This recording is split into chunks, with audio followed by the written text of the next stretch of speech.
Medida provisória 1227 do governo federal brasileiro conseguiu trazer de maneira muito negativa uma união de todos os setores no Brasil. Isso porque ela traz prejuízo generalizado a todas, a 100% das cadeias produtivas no Brasil, e não importa o segmento ou elo em que o indicador, o ator esteja ali posicionado. Pode ser na indústria, pode ser na produção, pode ser no transporte, todo mundo é prejudicado pela MP do governo federal. E principalmente o produtor rural. E você vai entender por que agora. Nós vamos conversar com Cristiano Palavro, da Pátria Agronegócios, que participa do programa conosco.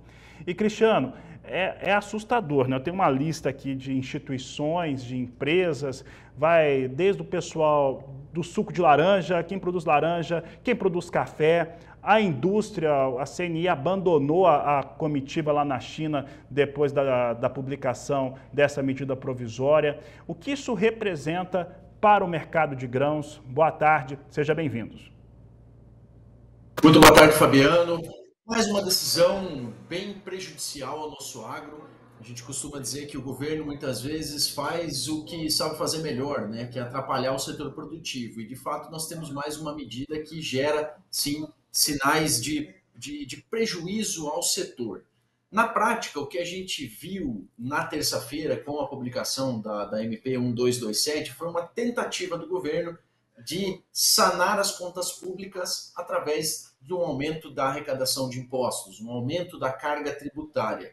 Apesar dos próprios sites e meios de comunicação do governo salientarem que não houve um aumento da carga tributária, e sim um ajuste de pontos em desalinho que tinha na política de créditos, na prática o que foi gerado foi sim um aumento tributário no Brasil.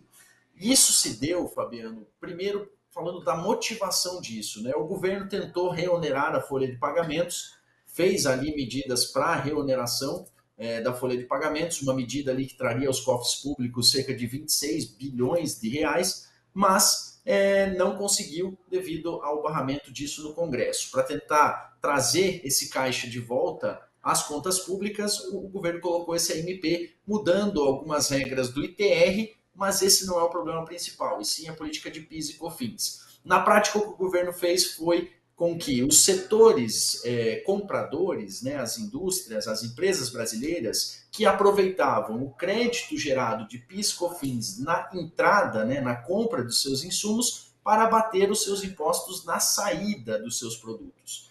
O governo fez algumas mudanças, colocando que esse crédito de PIS e COFINS da entrada só poderia ser usado para abater PIS e COFINS da saída e não outros impostos. Como os setores exportadores são isentos de PIS e COFINS na saída, eles geram um crédito na entrada, porém não têm uso para esse crédito na saída por terem já operações isentas na exportação. Por isso que o impacto maior é realmente no setor exportador, apesar do impacto ser generalizado na cadeia, o maior prejudicado é o setor exportador. E quando a gente fala em exportações, né, Fabiano, estamos falando aí de 80% do mercado, 75%, 80% do mercado de soja e derivados no Brasil, e estamos falando aí de um 30% a 40% do mercado de milho, 20% a 30% do mercado pecuário, uma grande parte do mercado de frangos e aves, suco de laranja, algodão, todos os setores, portanto, afetados. Se nós majoramos os custos dos compradores, nós vamos ter ali descontos maiores nos preços pagos ao produtor, então, de forma indireta, o produtor vai ser, sem dúvida, afetado.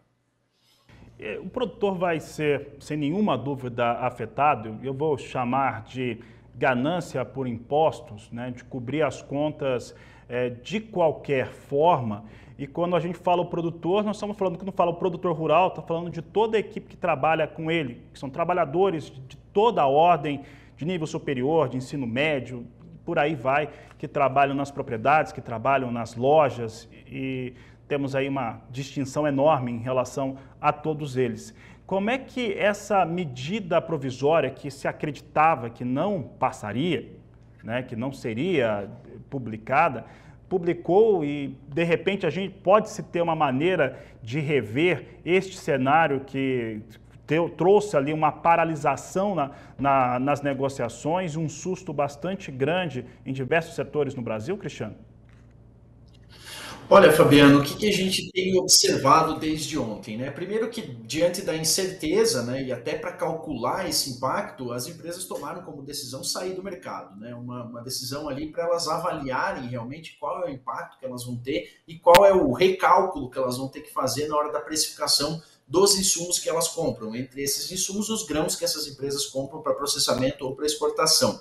E também a gente teve uma surpresa até nos parlamentares ligados ao agro. Nós temos como clientes produtores rurais que têm atuação legislativa, ou como deputados, ou com proximidade às associações, ou as entidades ali ligadas ao agro, e a gente viu muita surpresa também dentro do meio legislativo, onde não se esperava tal medida e desta forma, né? Foi como se uma surpresa ali pegasse também os próprios deputados e senadores. Existe forma, assim, deles buscarem mudar, alterar o texto da SMP ou até derrubar a medida. Mas uma MP ela é uma medida unilateral, né? Uma medida provisória, ela vem assinada só pelo governo, pela Casa Civil, né? Governo federal, e ela não precisa necessariamente, pelo menos para sua publicação, a aprovação do próprio Congresso. Ele pode mediar isso depois, mas na prática agora a medida foi publicada e vai ficar vigente, né? A menos que tenha-se alguma mudança daqui para frente. O que a gente escutou desses deputados que conversamos ontem é que eles já estão buscando realmente uma medida ali para conter essa situação e tentar reverter esse cenário.